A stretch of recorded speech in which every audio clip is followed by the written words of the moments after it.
Bien, salut à tous, bonjour chers apprenants, bienvenue dans cette formation dans laquelle nous sommes amenés à créer une application en 7 jours avec le langage Java. Il est proposé, donc ce programme est proposé par IOPV. Ici, on pratique vraiment. Alors, nous allons pratiquer et il est parrainé par AU Info. Et j'espère bien que vous êtes dans la chaîne YouTube AU Info et c'est dans cette chaîne que vous êtes en train de visionner cette vidéo. Et, n'est-ce pas, j'aimerais d'abord vous dire que je suis un enseignant, je suis pédagogue, ça veut dire que je prends la peine d'expliquer. Donc, pour ceux qui sont très pressés à comprendre, à avancer avec la programmation et tout ça, vraiment, prenez votre mal en patience et prenez la peine d'écouter les explications car les explications valent vraiment mieux que tout le reste. L'objectif de cette formation est de rendre chaque étudiant capable de mettre sur pied une application simple de gestion des élèves en utilisant les interfaces graphiques Java avec NetBeans. Donc ceux qui n'ont pas encore l'habitude de travailler avec les interfaces graphiques NetBeans, c'est une grande occasion pour eux de découvrir comment on utilise les interfaces graphiques avec NetBeans. Voici donc les compétences clés. Il sera précisément question pour eux d'installer un serveur de base de données. Nous allons utiliser WAMP Server. D'installer le JDK, donc le kit de développement Java. Et dans ce programme JDK est intégré la JVM, ce qu'on appelle Java Virtual Machine. Donc, il sera aussi question d'installer un environnement de développement, donc NetBeans précisément, d'utiliser la programmation événementielle en Java, de comprendre la programmation orientée objet et utiliser des objets personnellement créés. Donc nous allons utiliser nos propres objets, nos classes que nous allons créer personnellement et nous allons donner des comportements à toutes nos classes et nous allons les instancier. Nous devons savoir utiliser un JComponent. Ça veut dire un composant Java, manipuler les interfaces graphiques avec NetBeans, nous l'avons déjà dit, installer un connecteur aux bases de données MySQL. Donc nous allons pouvoir installer JDBC et l'intégrer à notre mini-application. Nous devons être capables aussi de nous connecter à une base de données MySQL et interagir avec elle. Ça veut dire récupérer les données et insérer les données dans la base de données, les manipuler et aussi supprimer les données, les mettre à jour. Tout ça, ça fait partie des différentes opérations qu'on peut effectuer avec une base de données. Nous les abrégeons souvent CRUD, Create, Read, Update and Delete. Ça veut dire création, lecture, mise à jour et suppression. Nous devons aussi être capables d'insérer et récupérer une image JPG dans une base de données. Quand je dis JPG, ça ne veut pas dire que c'est seulement les images JPG. C'est-à-dire la méthode que nous allons utiliser sera aussi intégrable pour les autres types d'images, notamment le GIF, le PNG et autres. Nous devons être capables d'intégrer le plugin iTextPDF dans un projet NetBeans. De quoi s'agit-il? iText, c'est tout simplement un plugin qui permet de créer des PDF. Comme actuellement, vous voyez, nous sommes en train de présenter cette formation avec un lecteur de PDF qu'on appelle Foxy Reader. Donc, on doit être capable de créer des PDF avec Java et dans NetBeans.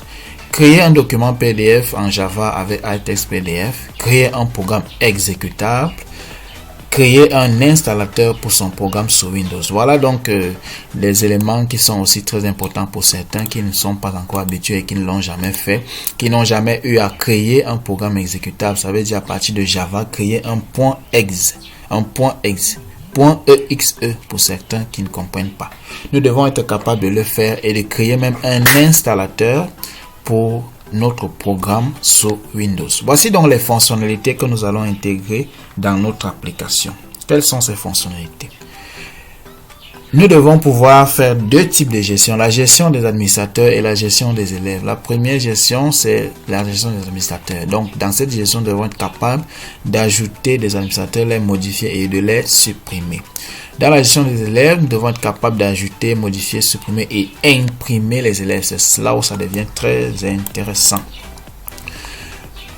Quels sont donc les moyens de modélisation de notre application? Nous avons utilisé le langage UML qui est beaucoup plus adapté au langage Java parce que c'est un langage objet. Donc je n'ai pas utilisé Meris parce que UML va vraiment nous permettre de comprendre notre application et comment nous allons interagir avec l'application.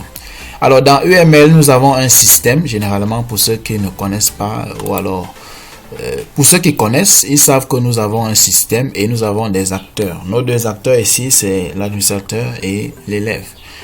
Ici, ce qu'on appelle acteurs dans le langage UML, ce sont des entités externes au système. Ils ne sont pas intégrés au système. Mais ces entités peuvent néanmoins interagir directement avec le système. C'est ça qu'on appelle acteur en UML. Ici, nous avons un administrateur qui doit être capable d'ajouter un élève, capable de modifier, de supprimer et d'imprimer un élève. Et pour qu'il soit capable de faire tout ceci, vous voyez, il y a une inclusion. Ceci inclut s'authentifier. Donc, il ne peut pas ajouter un élève sans s'authentifier, ni modifier, ni supprimer ou alors imprimer. De l'autre côté, nous avons l'élève qui doit être capable aussi de modifier son profil, d'imprimer son profil. Mais tout cela inclut aussi le fait qu'il puisse s'authentifier au préalable. D'accord. Voici donc notre diagramme des classes dans laquelle nous avons modélisé nos deux entités. Je dis entités tout simplement parce que certains sont habitués au langage Merise, là où on parle des entités et des associations. Mais ici, il s'agit des classes en fait. Nous avons la classe admin et la classe élève. La classe admin, nous avons 4 attributs et 3 opérations. Ces opérations, ce sont tout simplement les fonctions que nous allons intégrer à notre programme. Lorsque nous allons le programmer, vous allez vous rendre compte que nous allons ajouter ces fonctions de type void, ajouter, modifier et supprimer pour les administrateurs.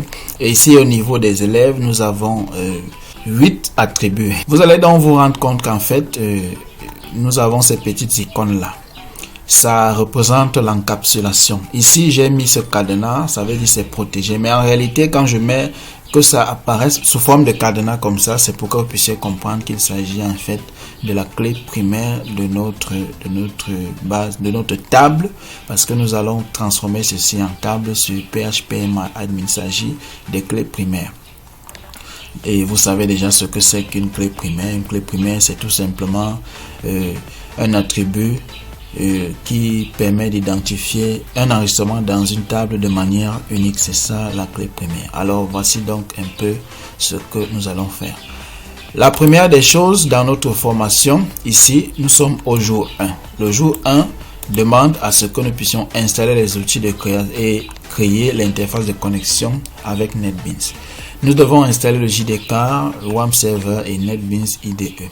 Nous devons créer la base de données GE avec PHP-admin. Nous devons créer le projet GE sur NetBeans et créer l'interface de connexion. Voici tout ce que nous devons faire dans la journée d'aujourd'hui. Donc, je vais donc vous laisser le soin d'installer le JDK et d'installer WAMP Server et NetBeans. Et vous revenez, vous mettez pause à la vidéo lorsque vous avez fini d'installer JDK, WAMP Server et NetBeans que vous allez trouver. Je vais vous passer le lien dans la description de la vidéo pour que vous puissiez directement télécharger les logiciels en question. Installez-les et je vous conseille, n'est-ce pas, d'utiliser le JDK 8, la version x86. JDK 8.20, version x86, c'est ce que je vais vous conseiller. Et NetBeans 8.0.1, c'est une version vraiment stable de NetBeans. Je l'ai testé, j'en ai créé plusieurs applications avec et je l'ai testé. Bon, plus tard, nous ne sommes pas au niveau d'Android Studio, mais voici les deux programmes qui vous intéressent pour le moment. Installez-les et installez aussi WAMP Server. Et puis, vous revenez, nous continuons la vidéo dans de très bonnes conditions. Bien, si vous avez déjà installé WAMP Server et tous les autres éléments que je vous ai présenté, vous allez donc lancer directement votre WAMP Server. Vous allez le trouver sûrement sur votre bureau, mais vous pouvez entrer directement dans le disque local C et WAMP. Vous allez trouver WAMP Manager, exécuter en tant qu'administrateur et valider. Ainsi, vous attendez que l'icône verte sorte comme ceci. Généralement, lorsque vous êtes en train d'exécuter WAMP Server, il y a d'abord une icône rouge. L'icône rouge se transforme en icône orange et ainsi de suite, ça devient vert. Si votre icône ne devient pas vert, ça veut dire que vos serveurs ne fonctionnent pas normalement. Essayez de revoir les programmes qui s'accompagnent de l'installation de WAMP Server. Si vous n'avez pas installé tous les VC Redist dans votre machine, alors WAMP ne peut pas fonctionner. Il y a tout un pack d'installation des VC Visual Studio Redistributable. C'est un peu de ça qu'il s'agit. Dès que vous finissez d'installer cela, vous devez être capable d'avoir votre icône verte en relançant WAMP Server. Pour d'autres, vous avez besoin de lancer peut-être ce WAMP Server 2 fois pour que ce soit vert. D'accord, si vous avez déjà cette icône, vous cliquez juste dessus et vous cliquez sur PHP My Admin. Et là, votre navigateur va s'ouvrir directement. Voici donc l'interface d'accueil de PHP My Admin. Ce que nous devons faire, revenons sur notre formation là. Nous devons d'abord créer la base de données GE dans PHP My Admin. Donc, nouvelle base de données. Et on tape GE. En minuscule ou en majuscule, c'est pas grave. Lui, il va reconnaître la base de données en minuscule. Peu importe l'interclassement. Mais je vous préviens déjà parce que il est mieux de mettre l'interclassement UTF-8 Général CI. UTF-8 Général CI. Et vous cliquez sur créer. Donc, la base de données a été créée avec succès. Pour donc créer nos tables, nous allons toujours nous servir de notre diagramme de classe là. Nous allons d'abord créer la table admin qui a 4 attributs. Donc 1, 2, 3, 4. Nous allons ici au niveau de PHP-MyAdmin. C'est déjà 4. Nous tapons admin. C'est notre table. Et nous cliquons sur exécuter. Après avoir cliqué sur exécuter, nous retournons là-bas. Nous avons un user qui est la clé primaire. Nous avons nom, prénom et mot de passe. C'est simple. Nous n'avons pas besoin de beaucoup d'informations pour les administrateurs parce qu'il s'agit d'une application assez petite, assez simple et assez basique. Donc ici, nous allons taper user et il s'agit d'un varchar. Et là on met 255. Je préfère souvent mettre le maximum, même si en fait nous n'allons pas utiliser 255 caractères, c'est pas grave. Mettons 255 qui est le maximum. Et là il s'agit de la clé primaire. Donc ici au niveau d'index, vous cliquez ici et vous cliquez sur primary. La fenêtre qui apparaît, vous cliquez sur exécuter tout simplement. Et par la suite, après le user, qu'est-ce que nous avons? Sur notre modèle, nous avons le nom, le prénom et le mot de passe tout simplement. Là, nous mettons nom. Le nom, c'est aussi un varchar, ça veut dire une chaîne de caractères et maximum 255 caractères. Après le nom, nous avons le prénom. Après et là, c'est aussi un varchar 255. Excusez-moi, 255. Et après le prénom, nous avons donc le mot de passe MDP, tout simplement. Mot de passe. Varchar toujours et 255. Et voici donc ce qui est important ici. Choisissez le moteur de stockage InnoDB au lieu de MyISA. Vous allez comprendre pourquoi après. Et puis, vous cliquez sur enregistrer. Dans notre base de données GE, voici notre base de données. Vous pouvez cliquer là, nous avons déjà une table. La table admin. Revoyons donc notre deuxième table, notre table élève. Nous cliquons là sur une nouvelle table. Nous cliquons donc, nous saisissons élève tout simplement, E-L-E-V-E, sans accent, ne mettez pas les accents.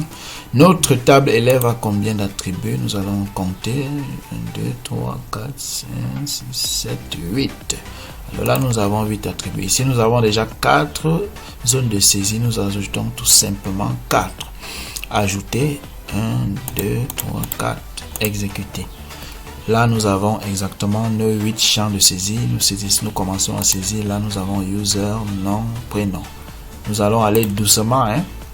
J'espère que vous n'êtes pas... C'est pas très rapide, user. Et là, pareil, le user est la clé primaire, primary. Vous exécutez. Après user, nous avons nom. Le nom, c'est aussi une chaîne de caractères varchar 255. Après, nous avons le prénom. Varchar 255, toujours. Après le prénom, qu'est-ce que nous avons? Date de naissance, lieu de naissance. Date de naissance, lieu de naissance, classe. Et là, on va mettre date N. C'est la date de naissance, date N. C'est un type de date. Lieu de naissance, lieu N. Le lieu N, type varchar. Pourquoi date N est type date? Tout simplement parce qu'il s'agit d'une date de naissance. Et lieu N, c'est tout simplement un lieu de naissance. C'est une chaîne de caractères et de taille 255, taille maximum. Après le N, nous avons la classe de l'élève. Quelle est sa classe? Classe. La classe, c'est aussi un vacar, 255 toujours. Et puis, par la suite, nous avons redoublant. Il s'agit d'un entier. Redoublant veut simplement dire est-ce qu'il est redoublant ou pas. Donc, ça peut être un booléen, ça peut être un entier. Mais je préfère qu'on utilise un entier, tout simplement parce que nous allons représenter 1 comme étant oui et 0 comme étant non. Nous allons donc écrire là redoublant. Et on laisse ça en entier et on met taille 11 tout simplement. Et après, par la suite, nous avons le téléphone. Téléphone TEL. Et c'est un vacar. Et 255. Et moteur de stockage InnoDB enregistré. D'accord. Nous avons donc nos deux tables déjà créées. Tout simplement dans notre base de données GE et dans l'interface PHP-MyAdmin. Nous continuons avec la vidéo. Nous avons déjà créé notre base de données avec ces tables. Qu'est-ce qu'il faut? Il faut maintenant créer le projet sur NetBeans et créer l'interface de connexion sur NetBeans. C'est simple. Qu'est-ce que nous allons faire? Cherchez NetBeans sur votre écran et lancer exécuter NetBeans.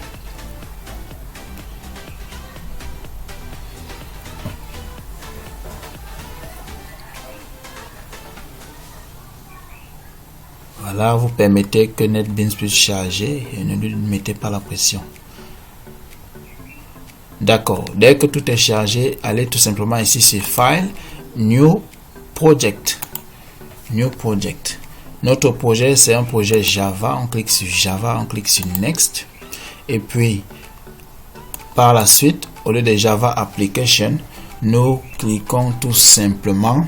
Nous allons juste mettre le nom de notre projet. Notre projet s'appelle GE en majuscule. Ici, faites attention, il s'agit exactement de GE en majuscule. C'est pas GE en minuscule comme nous avons fait sur PHP MyAdmin.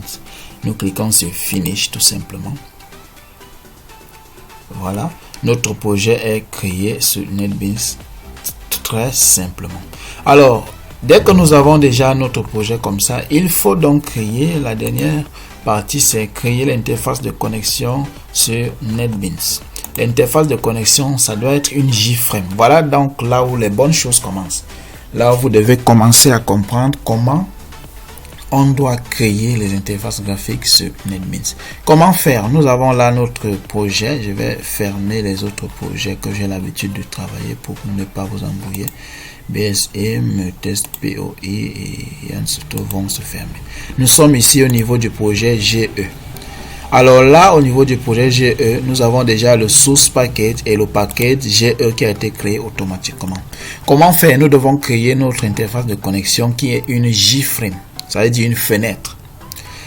Nous arrivons là au niveau de notre projet. On va simplement faire un clic droit ici. Clic droit New JFrame Form. Notre JFrame, nous allons l'appeler connexion. Si vous voulez, c'est l'interface de connexion. Vous pouvez l'appeler connexion. Connexion. Vous cliquez sur Finish et vous voyez que NetBeans va directement nous donner une interface comme ça que nous pouvons modifier comme nous voulons. Alors notre interface de connexion n'a pas besoin d'être assez grand, donc nous allons le laisser comme ceci. Qu'est-ce qu'il nous faut donc dans l'interface de connexion?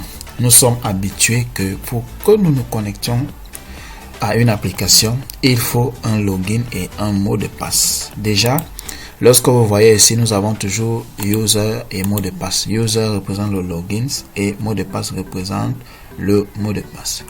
Déjà ici pour notre élève, on va utiliser le user tout simplement comme son matricule. En fait, le user se sera appelé matricule pour notre projet. tout simplement. Et l'élève n'aura pas besoin d'un mot de passe pour se connecter, il aura besoin juste d'un matricule. Il est bien possible aussi de lui donner un mot de passe, mais bon, on peut laisser comme ça tout simplement parce que le but ici, ce n'est pas de modéliser réellement une application qui répond à des besoins spécifiques, mais c'est de vous montrer le processus. Alors là, quand vous avez appris le processus, quand vous avez compris le processus et que vous avez la compétence, il sera possible pour vous de créer vous-même vos différentes applications avec vos spécifications, tout simplement. Alors ici, qu'est-ce qu'il nous faut? Nous allons essayer d'abord d'embellir un peu notre fenêtre là, comme ça on va prendre un panel, cliquez là sur panel, vous déposez le panel en haut. Notre panel, on le dépose comme ça, et puis ce panel, nous allons lui donner une couleur un peu qui tend vers le bleu, comme ça, voilà. Et là, nous prenons un label, cliquez sur label, et vous venez déposer ce label comme ceci, vous le tirez vers la droite. Et à ce niveau, au niveau du fond, cliquez là où vous voyez Tahoma 13 Plain, vous cliquez juste sur les 3 points ici et vous lui donnez une taille de 18 pixels. Et là, au niveau du texte, regardez bien ici, il y a texte. C'est le texte que vous voulez afficher là-bas, simplement. Là, vous allez écrire connexion. Et là, le texte, vous allez le mettre en blanc. Vous cliquez juste là au foreground. Et là, vous choisissez la couleur blanche. Et vous centrez le texte ici, horizontal alignment. Vous cliquez sur center. Tout simplement. Vous avez votre connexion qui est déjà centrée là. D'accord. Oui, vous pouvez augmenter la police, c'est pas grave. Hein. La police, vous pouvez mettre même 24 pour que ce soit un peu plus visible. D'accord. Ok, vous prenez dans un nouveau panel, vous allez le placer ici comme ceci. Ce panel sera placé ici comme ceci. Et ce panel aura une couleur. Nous allons prendre. Prenez l'habitude d'utiliser Paint pour avoir vos différentes couleurs en valeur RGB. Prenez, vous tapez Paint là. Et dès que Paint va apparaître, vous validez. Prenez une couleur ici qui vous intéresse. Un background assez simple là, comme ceci.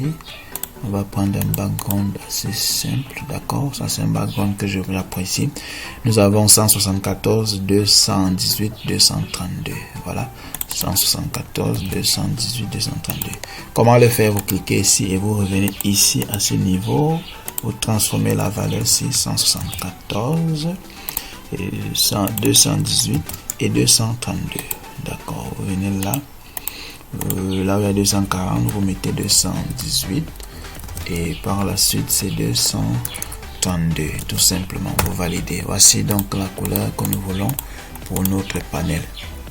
Que faire donc? Il faut mettre des champs de saisie. Le champ de saisie que nous voulons, nous allons d'abord créer un label. On va le placer ici.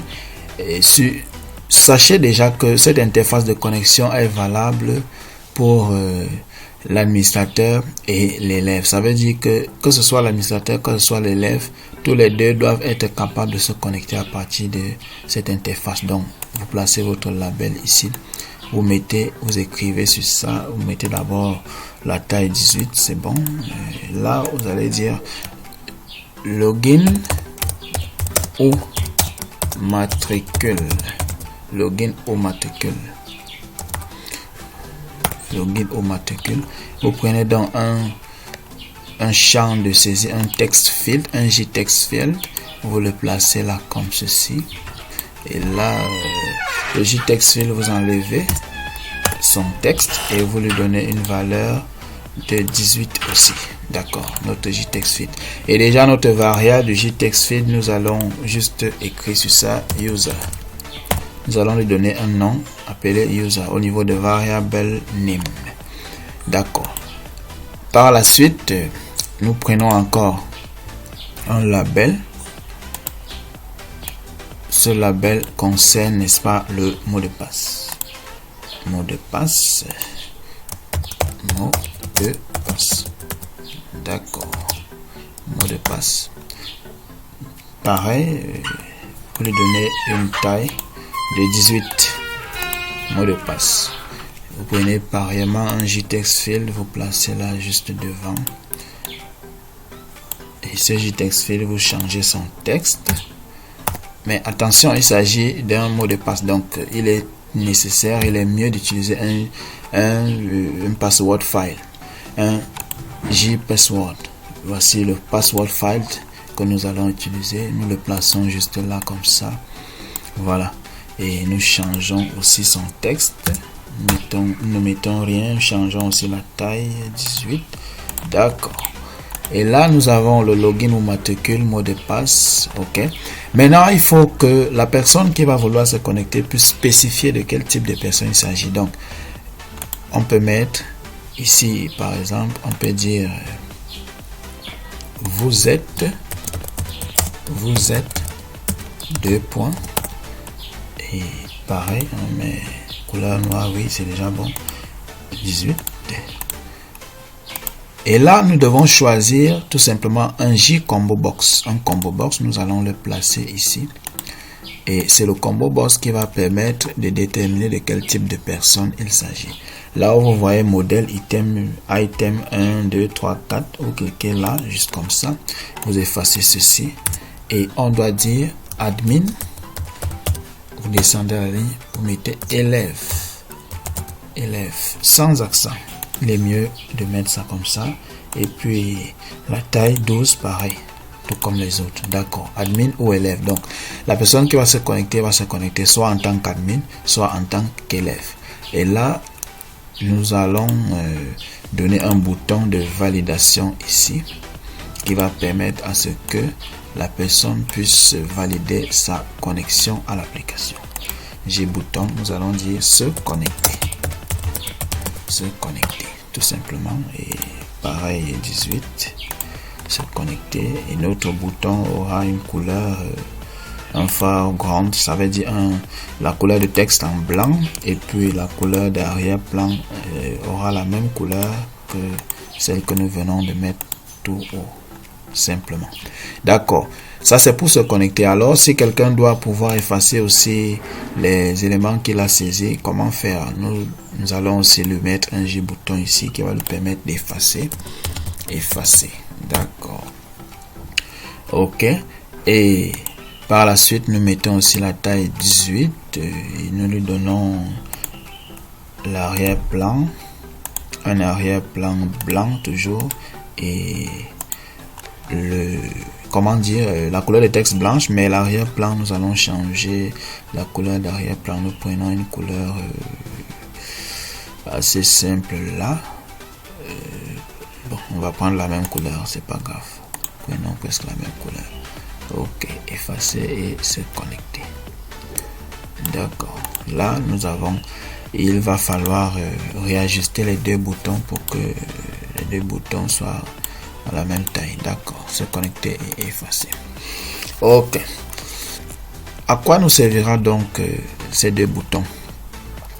Le bouton effacer servira tout simplement d'effacer les deux champs ici. Le bouton se connecter permettra de récupérer ces champs et de tester dans la base de données si nous avons ces informations. Et enfin, ouvrir une interface, le tableau de bord, si les informations ont été validées. D'accord, voici donc notre interface de connexion terminée. On peut le réduire comme ceci pour qu'il ne soit pas assez grand. OK, pour lancer notre programme, c'est simple. Il s'agit là de la fenêtre de connexion. Souvenez-vous, nous avons juste notre fenêtre de connexion ici, mais notre programme se lance directement au niveau de notre fichier principal GE là. Alors, comment donc faire pour lancer ce programme? C'est simple. Il faut appeler notre classe GE ici, au niveau de notre classe principale. À ce niveau, nous devons donc lancer notre programme en appelant la classe connexion. Comment allons-nous le faire? Nous allons écrire connexion con égale new connexion. Nous appelons la classe connexion tout simplement et nous allons rendre visible cette classe. Comme c'est une classe qui est héritée de JFrame, c'est une fenêtre, nous allons simplement dire con.setVisible on met trop, tout simplement. Nous enregistrons. Comment donc tester notre application?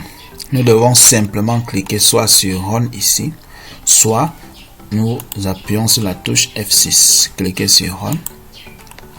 Et vous voyez tout simplement que nous avons notre fenêtre de connexion qui est là. On peut l'agrandir. C'est une fenêtre qu'on peut agrandir ou réduire. D'accord. Nous avons bien nos boutons effacer et nos boutons se connecter ici. Nous allons donc essayer de toucher encore un peu notre fenêtre là. Nous allons arriver ici au niveau de notre fenêtre de connexion. Qu'allons-nous faire? Allons dans le niveau du code source. On va simplement dire ici 10.7 resizable. On va dire false. Donc, nous n'avons pas besoin que notre fenêtre soit redimensionnable. C'est pourquoi nous allons dire 17.7 resizable false. Nous allons empêcher la fenêtre de se redimensionner. Donc, quand on lance là, vous voyez que notre fenêtre, elle est là. On ne peut plus la redimensionner. C'est de ça qu'il s'agit. Comment donc nous allons travailler seulement sur ce bouton aujourd'hui et nous allons laisser ce bouton parce qu'il s'agit là des cours d'autres jours. Aujourd'hui, nous allons travailler seulement sur le bouton effacer, mais au prochain cours, il s'agira de travailler sur le bouton se connecter. Rentrons donc au niveau de notre design. Nous cliquons sur ce JText field là et nous voyons son code. Nous avons dit il s'appelait user et ici il s'agissait du mot de passe. Au lieu de JPassword field, on va l'appeler MDP. Tac. Alors que faire donc si on clique sur ce bouton? Nous devons créer un événement sur ce bouton. C'est ce que nous appelons la programmation événementielle. Nous devons créer un événement sur ce bouton. Alors, NetBeans nous donne déjà la possibilité de créer un événement tout simplement, sans avoir à nous casser la tête. Il suffit de double-cliquer sur le bouton et il va nous permettre de créer un événement. Il va créer directement un événement de type Action Performate. Et là, qu'est-ce que nous allons dire sur cet événement? On va dire, parce que il s'agit de notre bouton qui va permettre d'effacer ces deux champs, c'est simple. On va dire user.setText, on met la chaîne vide tout simplement. Et ici, nous allons dire aussi mot de passe.setText, la chaîne vide. C'est ce que nous voulons, simplement, pas grand chose. Testons directement notre application, on va lancer. Ok. Et là, nous allons saisir quelque chose là, n'importe quoi, et on saisit n'importe quoi. On clique ici. Vous voyez, ça devient vide. Ok. On essaye encore. Vous saisissez quelque chose là. Vous saisissez un mot de passe. Et vous cliquez sur effacer. Ça efface tout simplement. Bien, nous avons parcouru la vidéo d'aujourd'hui et nous allons continuer avec d'autres vidéos. Je vous dis à très bientôt et surtout, pensez à coder, travaillez beaucoup et à très bientôt. Merci.